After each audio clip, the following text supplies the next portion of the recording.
하나님의 말씀입니다. 오늘 본문 바로 전에 굉장히 중요한 교회 역사의 한 페이지가 기록이 되어져 있었습니다. 사도행전 15장은 굉장히 중요한 본문입니다. 첫 번째 교회의 공의회가 이루어진 내용을 상세하게 기록하였기 때문에 그렇습니다. 그 첫 번째 예루살렘 공의회의 내용을 요약하면 하나님의 차별 금지법이었습니다. 어떤 얘기냐면 이방인들이 교회 공동체에 들어올 때 그들에게 그 어떠한 짐도 지우지 말자. 그들에게 할례를 하고 들어오라고 하지 말자. 이게 그 중요한 핵심의 결정이었어요. 이렇게 할례를 받아야지만 교회의 멤버가 될 수 있다라고 주장하던 사람들이 있었기 때문이었습니다. 그 부분에 대해서 바울과 바나바가 반대했고 논쟁이 있었고 그것을 해답을 찾기 위해서 예루살렘 장로들과 사도들에게 질문했고 그 질문의 그 논쟁의 그 자리에서 굉장히 많은 논쟁이 있었지만 그 논쟁의 얘기 다 빼고 결론을 이야기합니다. 그래서 베드로와 야고보가 잘 결정을 내린 그 결론은 그 누구라도 이 교회 공동체에 들어올 때 유대교의 율법에 준하는 그 조건이 필요한 것이 아니라 예수 그리스도와 그 부활의 주를 믿는 믿음이 필요한 거다. 그래서 그 외에 그 어떠한 것도 그들에게 무거운 짐을 지게 하지 말자. 차별하지 말자. 이게 결정이었어요. 이 결정이 위대한 결정입니다. 그 결정이 없었다면 기독교는 그때 그냥 바리새파나 사두개파 같은 한 지파로 끝날 뻔했어요. 근데 그 차별을 없앴기 때문에 하나님께서 이제 예수님을 따르던 이 제자들의 무리, 성령으로 시작된 교회는 범세계적인 조직이 되는 겁니다. 그 결정 때문에, 차별하지 않는 것 때문에. 이제 유대인이나 헬라인이나 차별하지 말자. 그러나 그럼에도 불구하고 그 마지막 바텀 라인에 그 결정이 있었습니다. 네 가지는 피해야 된다. 이거는 하지 말아야 된다. 이거는 잘못된 것이다. 이거는 죄다. 이걸 말했던 거죠. 우상에게 드려졌던 제물, 음행, 목매어 죽인 것, 또 피를 멀리하라. 이거는 그냥 보편적으로 율법의 가르침과 그 문화 가운데 이것은 허용하지 말아요. 그것까지 다 허용하면 안 되는 거죠. 그래서 그것을 포함해서 결정을 내린 것입니다. 그래서 이 첫 번째 그 결정 굉장히 중요한 의미가 있습니다. 지금도 유효합니다. 이 원칙들이. 교회는 그 누구도 차별하지 않는 것이어야 되고 교회는 구별된 자의 자리가 되어야 하는 것입니다. 그래서 우리도 이 예루살렘 공의회의 그 결정을 오늘 우리 시대에 맞게 이 시대에 맞게 잘 적용해서 차별하는 교회가 아니라 구별되어진 교회가 되기를 축복합니다. 네, 이게 지난주 설교 요약이었습니다. 자, 그런데 이 결정을 오늘 본문은 뭐냐면 이 결정되어진 예루살렘 공의회의 이 결론을 전해야 됐어요. 누구에게요? 바울과 바나바가 새롭게 세운 그 교회들이 있잖아요. 첫 번째 전도 여행을 마치고 그들이 세웠던 수십 개의 교회가 있었는데 그들에게 가서 이 동일한 내용을 전해야 했어요. 왜냐하면 이 논쟁이 계속 일어나고 있었어요.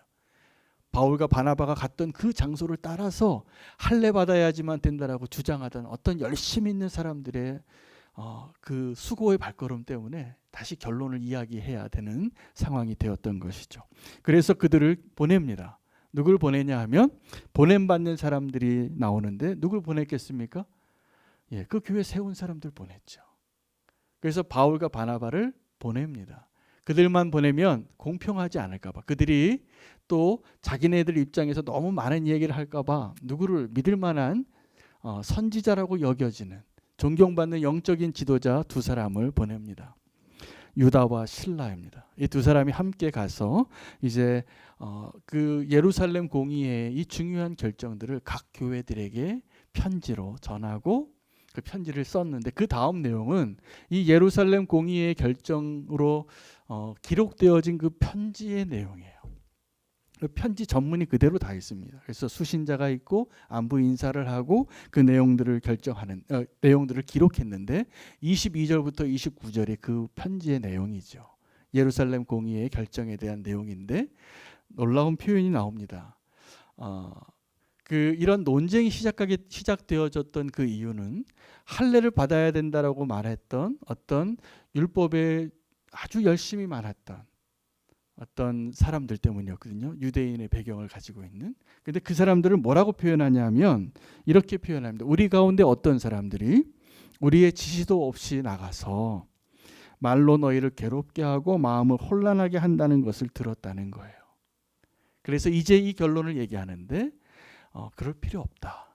그런데 그 사람들에게 뭐라고 그 사람들은 이름도 나오지 않지만 아마 모든 상황으로 봤을 때는 바울과 바나바보다 훨씬 더 권위가 있고 훨씬 더 역사와 전통과 그 율법에 아주 정통한 영향력 있는 어떤 보수적인 어떤 율법주의자들이었을 것 같아요. 근데 그 사람이 그렇게 얘기한 것에 대해서 뭐라고 이 예루살렘 교회 사도들이 장로들이 말하고 있냐, 그 사람들을 어떻게 표현하고 있냐면 우리의 지시도 없이 너희를 향하여 가서 너희를 괴롭게 하고 너희를 혼란하게 했던 그 사람들에 대해서 들어서 이제 이 결론을 전해준다는 거예요. 여러분, 교회에 어려움이 언제 있냐 하면 너무 열심히 없는 사람들 때문에 문제가 생기는 게 아닙니다.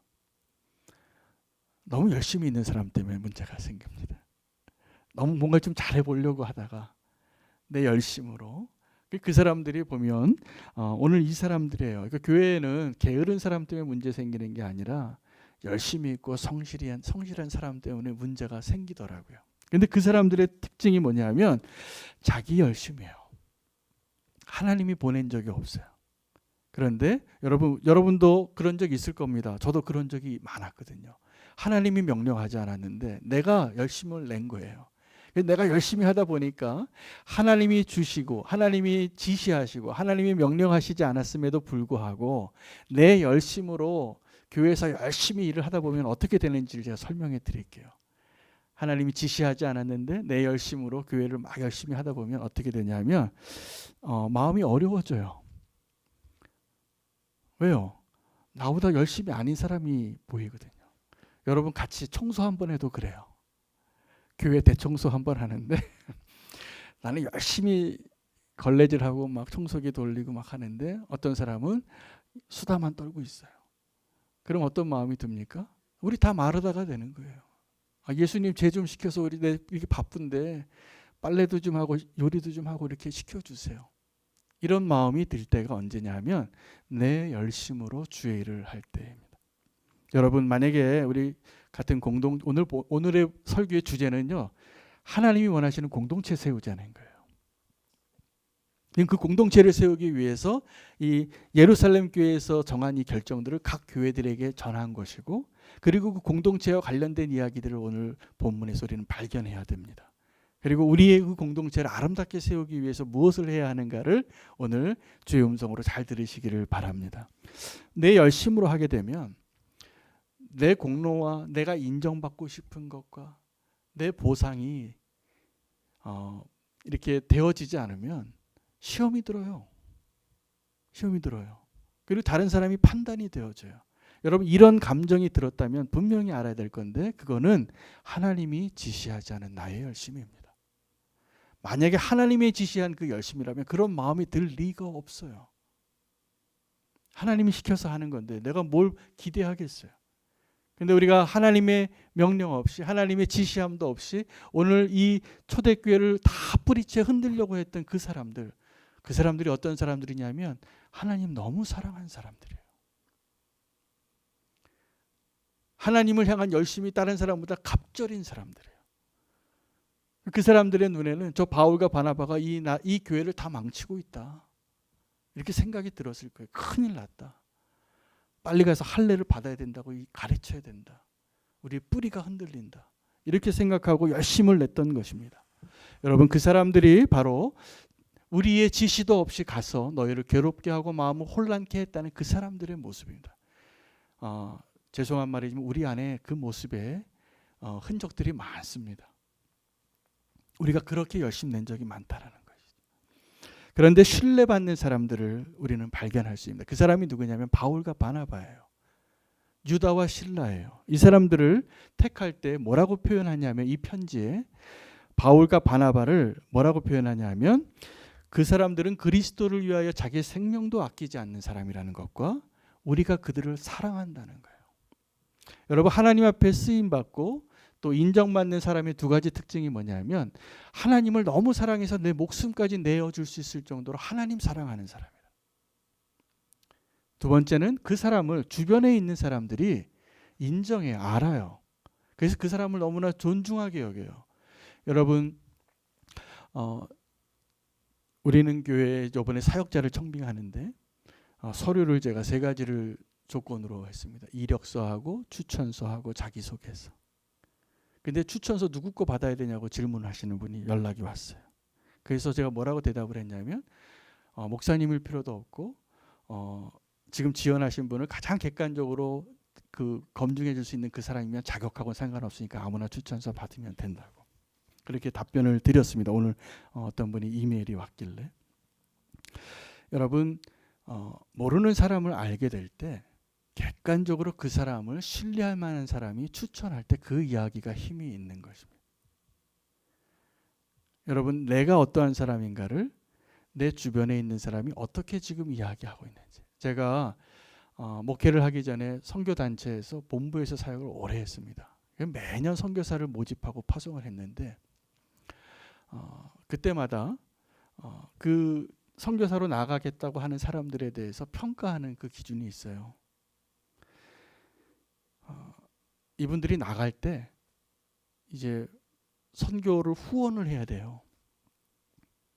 후원을 해야 되는데 이 선교사가 나갈 때 이 사람이 하나님이 부르신 사람이고 준비되어진 사람인가를 평가할 수 있는 아주 객관적인 단계가 있습니다. 맨 마지막에 이분 이 선교사로 나갈 분들에게 후원을 모금해야 되는 시기가 와서 후원을 모금해 보면 그 자기가 속해 있는 공동체에서 이 사람을 하나님의 사람으로 인정하고 기도하고 후원하겠다고 하는 사람들이 많으면 어떤 추천서보다 이분이 잘 준비된 사람이라고 믿어지더라고요.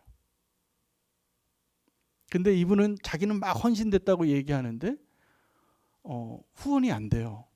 공동체에서 이분을 선교사로 인정을 안 하는 거예요. 그러면 뭐라고 얘기하면 지금은 때가 아닌 것 같습니다. 1년 더 있다가 지원해 주세요. 다시. 조금 더 준비하시고 가세요. 이렇게 답변을 드릴 수밖에 없는 거예요. 여러분, 준비된 사람, 신뢰할 만한 사람, 하나님의 일에 부름받은 사람이 어떤 사람이냐면 오늘 이 바울과 바나바를 그렇게 표현했어요. 예수 그리스도를 위해 자기 목숨을 내놓을 수 있는 자라고 기록하고 우리가 너무 사랑하는 사람이라는 거예요. 그래서 이 사람을 보내는 것이 기쁨이에요. 여러분, 선교사와 교회의 관계가 바로 그런 겁니다. 만약 우리는 교회에서 파송 선교사를 보낼 때 너무나 기뻐서 그 사람 막 도와주고 싶고 기도하고 싶고 후원해주고 싶고 이런 사람이 선교사로 나가야 돼. 우리 공동체에 있으면 너무 힘드니까 좀 너 선교나 좀 나가라 이런 사람 나가면 안 돼. 여러분, 이 바울과 바나바가 너무나 사랑을 받고 인정받고 하나님을 사랑하는 사람이었기 때문에 그들을 보냈다는 것이죠. 저는 지금 요 기간에 우리는 교회 제가 광고에도 말씀드린 것처럼 두 분야의 사역자를 지금 청빙하기로 운영위원회에서 결정하고 광고를 냈어요. 이미 연락이 오고 있습니다. 근데 제가 우리는 교회 벌써 시작한 지 얼마 안 됐지만 이 새로운 사역자를 청빙하는 이 기간이 정말 믿음의 실험이구나. 그리고 이 기도가 참 너무나 교회를 위해서 소중한 기도가 되는구나. 이걸 제가 지금 경험하고 있습니다. 우리는 교회 지금 교육 담당 또 청년 담당으로 계시는 우리 홍 목사님 모실 때도 그 기도를 오래 했거든요. 근데 제가 생각하기에 너무 좋은 분이 오셨어요. 그래서 제가 너무 감사해요. 근데 이번에도 이 지금 두 영역의 예배 사역자와 미디어 사역자를 놓고 기도하는데 하나님 정확하게 저에게 그 마음을 주세요. 기도를 많이 해라. 아주 축복의 선물과 같은 분이 오시길 거라는 마음을 주세요. 지금 우리가 상황이 어렵게 돼서 이 코로나 때 교회됨을 더 온전히 하기 위해서 필요한 영역에 전문 영역의 사람이 필요하게 됐는데 제가 이 동역자를 위해서 기도할 때 어떤 마음이 드냐면 저도 믿음의 고백이 필요하더라고요. 그분도 우리는 교회를 알아야 되고 우리는 교회도 그분을 알아야 되잖아요. 이거 마치 결혼할 배우자를 찾는 것하고 똑같아요. 서로 확인해야 될 게 있고 서로 부르심을 확인해야 될 게 있어요. 근데 이 과정을 통해서 하나님이 기도하게 하시고 놀라운 축복의 만남을 주시는 거예요. 여러분 그래서 기대하시면서 기도하셔도 좋습니다. 우리가 생각하는 것보다 훨씬 더 좋은 하나님의 축복의 사역자 하나님 보내주실 거라는 확신이 들고 있어요. 기도하는데.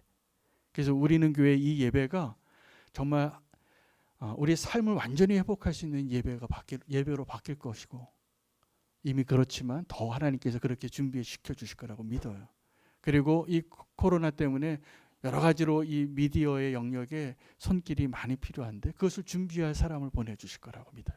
그리고 어떠한 장애도 극복하고 우리가 교회됨을 회복하기 위해서 예배와 선교와 우리가 구제와 봉사와 또 교제와 훈련의 이 모든 것들을 교회의 역할을 하기 위해서 이 영역의 일꾼이 동역자가 필요한 겁니다. 제가 이 청빙하는 이 영역을 위해서 기도하는데 하나님 어떤 마음을 주시냐면 스데반과 같은 사역자를 보내달라고 기도하라는 마음을 받았어요. 여러분 스데반 집사님이 어떤 분이었냐면 말씀과 기도의 사역을 위해서 세워진 사람이 아니에요. 집사님 7분을 세웠는데 사도들이 말씀과 기도를 더 하기 위해서 그동안에 해왔던 이 공동체를 관리하고 실무적인 일을 하던 것 여러 가지 영역이 있었을 겁니다. 그것을 다른 사람들에게 맡기자고 해서 뽑은 사람인데 오늘날로 치면 행정을 하고 밥상을 차리고 안내를 하고 주보를 접고 뭐 여러 가지 다른 일들을 하고 말씀과 기도는 사도들이 하고 이렇게 나눈 거죠. 일을 좀 분업한 겁니다. 그런데 초대교회의 그 모습을 보면 이 스데반 집사님이 사도들보다 더 탁월한 메시지를 전한 거예요. 왜요? 성령 충만한 자였기 때문에. 저는 우리는 교회에 그런 역사가 있기를 원합니다. 그래서 우리는 교회 집사님이 목사보다 더 설교를 잘하고 더 영향력이 미쳐지고 더 하나님께 영광 돌리는 삶을 드러내고 살아낼 수 있는 그러한 교회가 됐으면 좋겠어요. 여러분 이 스데반 집사님은 정말 성령에 충만했기 때문에 그가 죽기 전에 했던 그 설교는 놀라운 설교예요. 그것은 삶을 통하여 그의 표정을 통하여 그런 모든 상황과 환경에 굴하지 아니하고 하나님께 영광을 올려드리고 마지막 죽는 순간에도 예수님과 똑같은 모습으로 천사와 같은 모습으로 그들을 용서하면서 순교한 아름다운 이야기예요. 그런 분이 오시도록 함께 기도해 주시기를 바랍니다. 그래서 우리는 교회가 더 하나님이 보시기에 아름다운 교회로 세워질 수 있도록 함께 기도해 주시면 좋겠습니다. 오늘 제가 설교 제목으로 정한 성령과 우리는 이 공문에 써 있는 한 표현이에요. 이 결론을 이야기하면서 아마 야고보가 적지 않았을까, 정리하지 않았을까, 결론을 냈던 사람이니까. 근데 이 결론을 뭐라고 얘기하냐면 성령과 우리는 이제 요긴한 것들 외에는 너희에게 그 어떠한 것도 무거운 짐을 지게 하지 않겠노라 해요. 성령과 우리는 여러분 이게 이제 교회 공동체의 핵심 주제예요. 이게 가능해야 돼요. 성령과 우리는이 가능해야지 교회가 하나님이 원하시는 공동체가 되는데 그 공동체가 했던 일이 뭐냐면 더 무거운 짐을 지지 않게 하는 겁니다. 여러분 교회에서 목사가 무슨 설교를 해서 제가 여러분에게 이렇게 하라고 기도하라고 하고 말씀도 많이 보라고 하고 예배 드리라고 하고 이게 부담이 되면 문제가 있는 겁니다. 문제가 있는 거예요. 둘 중에 하나예요. 우리가 하나님이 우리에게 불러주신 그 축복된 자리에 그것이 하나님의 축복이 언제부턴가 우리에게 무거운 짐이 될 수 있는 가능성은 이럴 때 가능하게 돼요. 하나는 오늘 이 초대교회 예루살렘 공의의 문제가 시작이 됐던 그 이유처럼 내가 복음 위에 서 있는 것이 아니라 율법 위에 서 있을 때 여러분 우리가 율법 위에 서게 되면 자꾸 사람들에게 무거운 짐을 하나씩 더 돌을 쌓습니다. 그 율법을 따지고 그 법을 지켰는지 안 지켰는지 그리고 그 율법은요 사실은 우리가 복음을 알기 전에 우리가 너무나 사랑하던 거예요. 내가 하나님을 이렇게 내가 기도를 이렇게 오래 하고 성경을 이렇게 많이 읽고 내가 이렇게 선한 일을 하고 내가 이렇게 의롭고 이게 우리가 다 자랑하던 거거든요. 근데 그것의 결과는 어떻게 되냐면 무거운 짐을 내 자신과 내 누군가에게 계속 무거운 짐 하나씩 더 얻는 거예요. 하나님의 축복이 무거운 짐이 되는 또 하나의 이유는 첫 번째는 율법주의적으로 내가 되어져 가고 있거나 두 번째는 내가 너무 세상으로 향하고 있을 때. 여러분 내가 세상에 즐거움에 빠지면 너무 열심히 믿는 게 광신자가 되는 것 같이 보여요. 좀 적당히 믿고 세상에서 하는 즐거움도 좀 다 즐기고 enjoy your life 해야지 되는데 그게 부담이 되는 거예요. 우리가 너무 예수님 잘 믿으면 내 인생을 인조해하지 못할 것 같아요. 19금 영화도 못 볼 것 같아요. 나이트클럽에도 못 갈 것 같고 맥주 한잔 하는 것도 양심이 찔리고 이렇게 되니까 이제 내가 이 하나님의 그 축복의 말씀이 왠지 나에게 부담이 되는 거예요. 여러분 둘 중에 하나입니다. 내가 율법적인 사람이 되든지 아니면 내가 세상을 너무 사랑하든지 그러면 지금 나는 무거운 짐을 하나 더 얹고 사는 사람이 되는 겁니다. 여러분 복음은 우리를 그렇게 만들지 않습니다. 우리를 정말 자유케 하는 거예요. 우리가 정말 예수 그리스도의 십자가의 은혜로 살면 무거운 짐을 얻는 것이 아니라 그 무거운 짐을 내려놓게 하는 것입니다.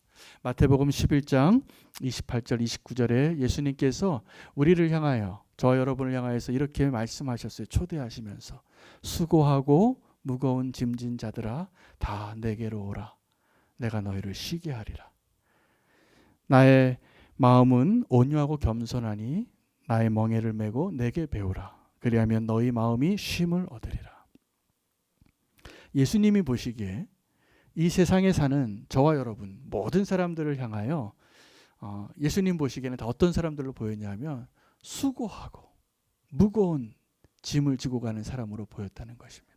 여러분 수고하고 무거운 짐이 두 종류가 있습니다. 자, 첫 번째 종류는 삶의 무게예요. 먹고 살려고 하니까 너무 힘들어요.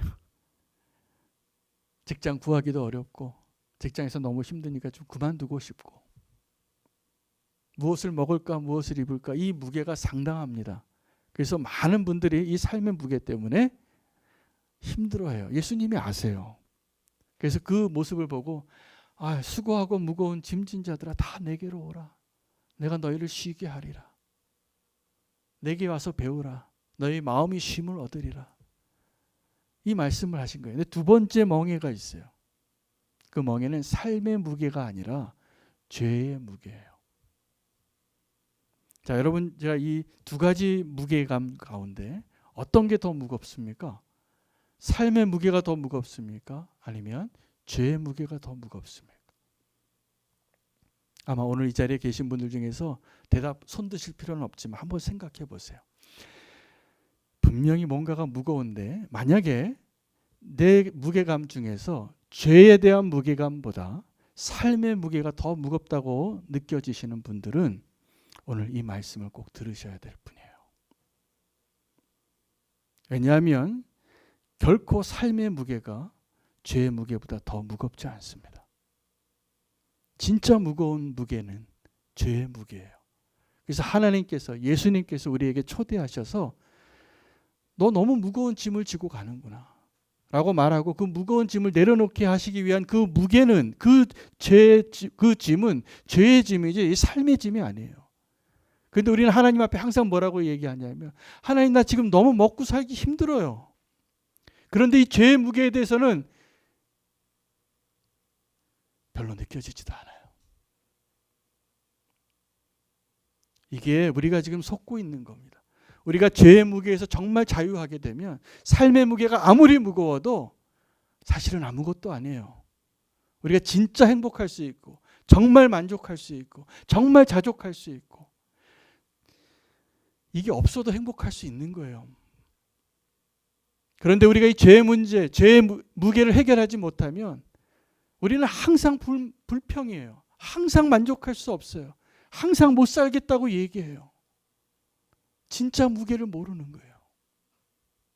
여러분 우리가 정말 무거운 짐을 지고 가는 이유는 먹고 살기가 힘들어서가 아니에요. 사실은 우리가 지금 먹고 사는 건요, 우리가 노력해서 내가 성실해서 내가 탁월해서가 아니잖아요. 다 하나님이 주신 은혜로 살고 있는 거잖아요. 그런데 우리는 정말 어떤 무게로 무거워하냐 하면 삶의 무게 때문에 하나님 나 정말 요즘 너무 힘들어요. 통장에 돈이 없어요. 여러분 통장에 돈이 없어서 힘든 게 아니라 통장에 돈이 없기까지 내가 하나님 앞에 절제하지 못하고 순종하지 못하고 살았기 때문이잖아요. 무엇이 나를 힘들게 하는 거예요? 진짜 나의 무게는 죄의 무게예요. 그래서 주님이 수고하고 무거운 짐진 자들아 다 내게로 오라. 예수 그리스도의 십자가는 여러분 제가 목사라서 세상 사는 거 몰라서 목사님 직장 생활 해봤어요 이렇게 얘기해서 그런 얘기하는 게 아니에요. 정말 우리 인생의 본질적인 문제는 먹고 사는 무게가 아니라는 거예요. 그게 먼저 해결되어지면 죄의 문제가 해결되어지면 먹고 사는 문제는요 우리 다 자족할 수 있습니다. 이미 하나님 우리가 무엇을 먹을까 무엇을 입을까 염려하지 말라. 저 하늘에 새를 봐라. 누가 저 백합화를 봐라. 누가 먹이고 누가 입혔느냐. 이게 예수님이 하신 말씀이잖아요. 하나님 우리를 자유케 하시는 분이라는 것이죠. 그래서 성령과 우리는 그러면서 뭐라고 얘기했냐면 무거운 무게를 더 무겁게 하지 않겠다는 그 결정을 한 거예요. 또 성령과 우리는 이 말에는 이 기독교의 핵심이 담겨져 있는 표현이에요. 여러분 교회는 성도가 된다는 것은 예수 그리스도의 제자가 된다는 것은 공동체 안에서만 가능합니다. 여러분 이 공동체를 떠나서 내가 온전히 신앙생활 할 수 있을 거라고 꿈꾸지 마시기를 바랍니다. 하나님이 그 공동체로 존재하시고 하나님의 인격이 그러하신 분이세요. 우리와 함께 하실 때 그래서 이 성령과 우리는 이 결론이 이 공동체가 너무나 아름다운 공동체라는 것을 증명해 주는 거예요. 여러분 이 성령님 우리 안에 계시는 걸 믿으십니까? 교회 안에 하나님께서 성령으로 통치하고 계시는 걸 믿으십니까?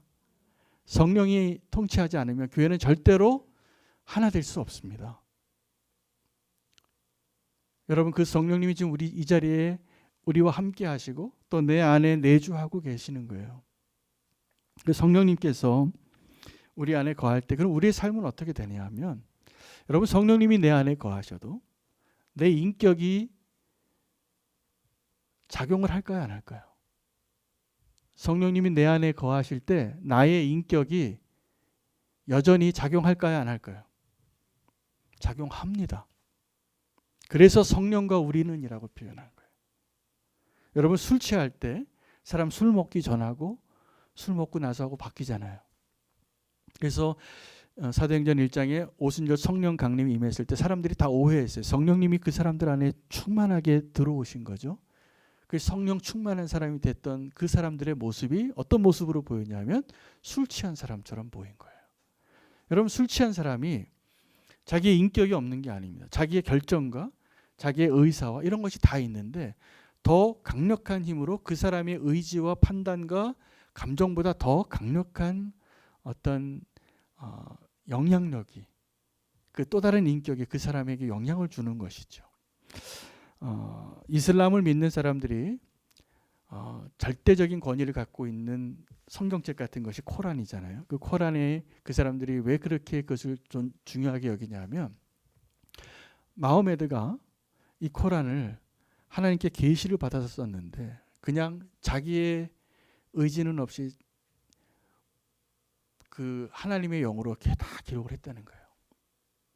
자, 여러분 그래서 그 사람들이 기독교와 논쟁을 할 때마다 가장 먼저 그들이 비판하기 쉬운 논거가 뭐냐면 너희는 어떻게 이 하나님의 말씀이라는 예수님에 대한 책이 4권이나 있다라고 말할 수 있냐? 뭐가 진짜냐? 마태, 마가, 누가, 요한이 어떤 게 진짜 책이냐? 이거 가짜 아니냐? 우리는 이거 하나밖에 없다. 하나의 하나님이고 하나의 말씀밖에 없다.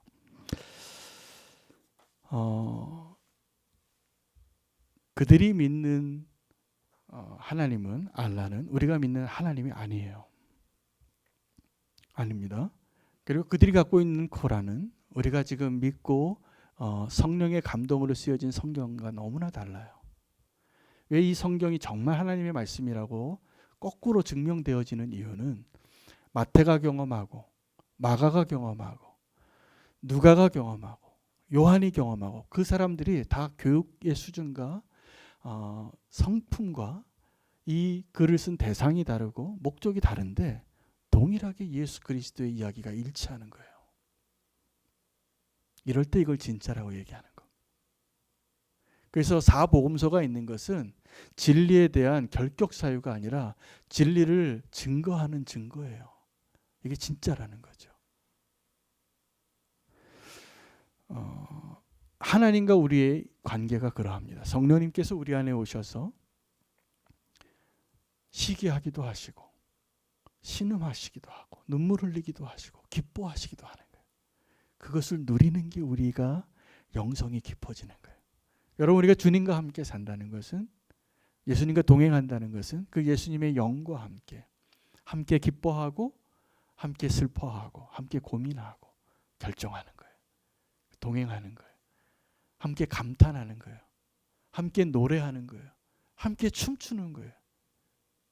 또 다른 인격체와 성령님께서 하나님과 함께 그 특별한 은혜를 우리에게 주신 거예요.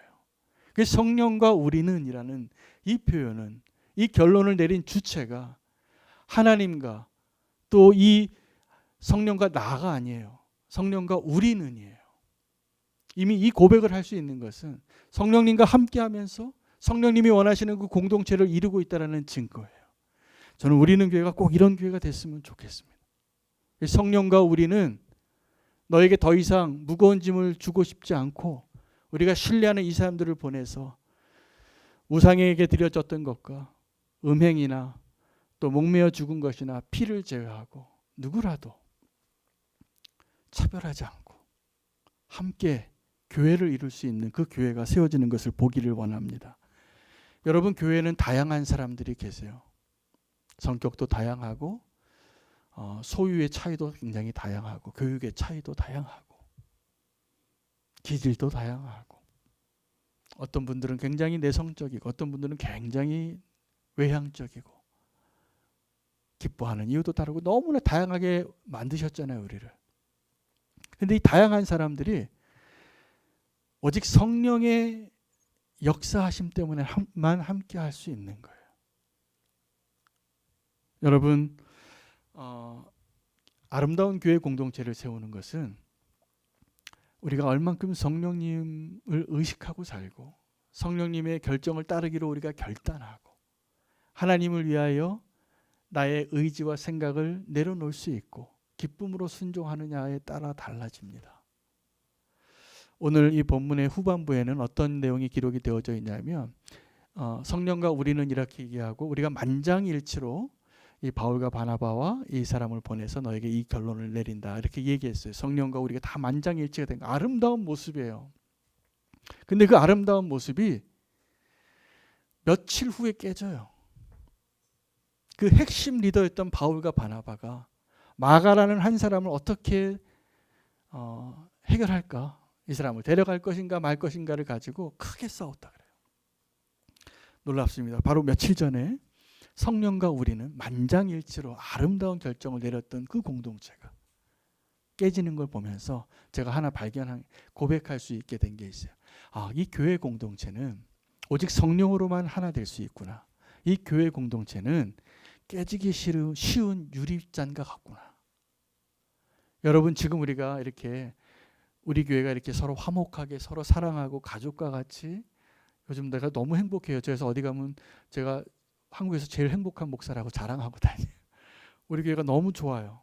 우리가 어떤 그런 문제도 없고 너무나 화목하게 존경하고 사랑하고 돌보고 기도하고 붙잡고 있는 모습이 보이기 때문이죠. 근데 제가 알아요. 이게 깨지기 쉬운 유리병과 같다는 것을. 우리가 성령님의 통치하심을 조금만 벗어나면 우리의 악한 본성과 내 육신의 기질과 자기 나름대로 옳다고 주장하는 바울과 바나바처럼 서로 싸워서 다른 길을 갈 수도 있습니다. 그런 게 많이 보잖아요. 그 아픔이 너무나 크죠. 여러분, 우리는 교회에 그런 일이 일어나지 않도록 우리가 매일 깨어서 기도해야 돼요.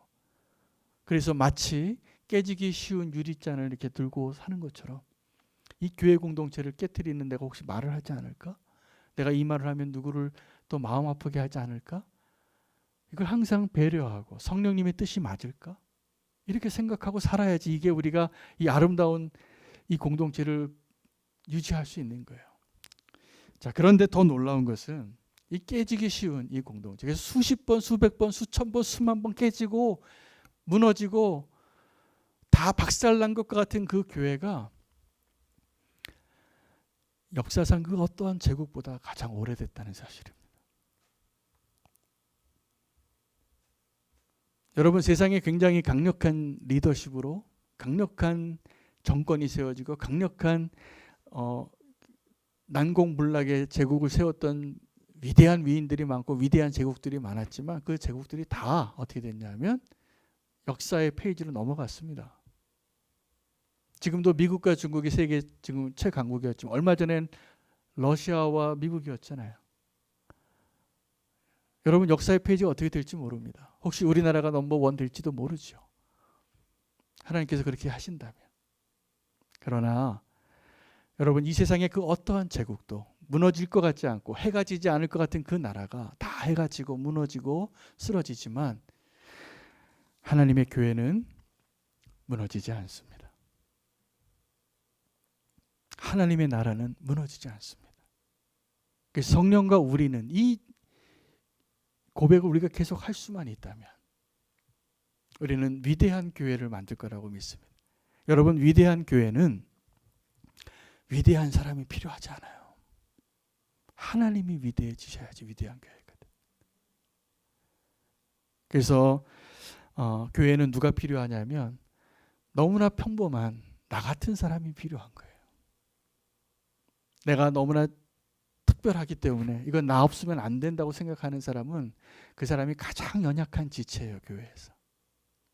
이건 내가 하지 않으면 안 된다고 생각하는 사람이 자기는 생각하기에 가장 탁월하고 가장 힘이 있고 가장 영향력 있는 자라고 생각할지는 모르겠지만 제 눈에는 그렇게 말하는 분이 가장 연약한 지체예요. 하나님께서 완벽하지 않아도 되는 우리를 통해서 가장 완벽한 하나님의 나라를 세우고 계시다고 저는 믿습니다. 교회는요, 지금 세상이 막 욕을 하고 있고 때로는 우리도 자존감이 약해져서 교회가 왜 이래 막 이런 얘기를 하는데 천만의 말씀입니다. 교회는 저와 여러분과 같이 이 연약한 사람들이 성령과 우리는 함께하여서 지금 2000년 이상 하나님께서 그 교회를 지키고 계세요. 그리고 그 교회는 주님이 다시 오시는 그날에 거룩한 신부로 준비되어질 이 땅의 유일한 소망입니다. 교회가 해야 할 일이 많은 거죠. 저는 교회를 사랑합니다. 제가 목사이기 때문에 교회를 사랑하는 것이 아니라 그런 의미에서. 여러분, 주님이 몸된 교회로 우리를 부르셨기 때문에 그리스도께서 우리의 머리 되심을 인정하고 우리가 연약하고 있는 모습 그대로 우리가 서로에게 얼마나 필요한 존재인지를 알게 될 때 성령과 우리는 주님께서 가장 위대한 교회를 세우는 일 가운데 우리를 사용하실 거라 믿습니다. 그래서 오늘 이 말씀이 우리에게는 소망이 되는 말씀입니다. 그들에게 아픔이 있어서 바울과 바나바가 찢어지고 실패하고 깨진 유리 조각과 같은 모습을 볼지라도 결코 교회가 무너지지 않습니다. 하나님의 교회가 얼마나 위대한지를 우리의 생애에 경험하고 누리고 그것을 함께 기뻐할 수 있는 부르심 가운데 오늘 이 자리에 함께 있다고 저는 믿습니다. 여러분을 그 자리에 초대합니다. 이건 성령님께서 우리와 함께 아름다운 공동체를 세워가는 일 가운데 부르셨기 때문입니다. 기도하시겠습니다. 주님, 감사합니다. 우리가 너무나 연약하여서 감당할 수 없는 일 가운데 있을 때에도 주님께서 우리를 통하여 하나님을 위하여 세워져 가는 그 성전의 벽돌 하나가 되게 하시니 감사합니다. 우리를 통하여서 하나님이 원하시는 그 아름다운 그 위대한 교회를 세워주시옵소서. 주님, 지시받지도 않고 내 열심으로 나아가서 하나님의 나라를 더 어렵게 하고 마음을 힘들게 하는 어리석은 발걸음 되지 않게 해주시고, 주님을 위하여 내 목숨을 내어주고 사람들에게 사랑을 받았던 바울과 바나바가 되게 하여 주시옵소서. 그래서 우리의 모든 결론이 성령과 우리는 함께 기뻐하며 동의하며 그 일 가운데 서게 해주시길 원합니다. 주님, 우리는 교회가 주님이 원하시는 아름다운 교회 공동체로 세워져 갈 수 있도록 이제 친히 인도하여 주시옵소서. 주님을 기대하겠습니다. 우리와 함께하여 주셔서 감사합니다. 예수 그리스도 이름으로 기도합니다. 아멘. 오늘 말씀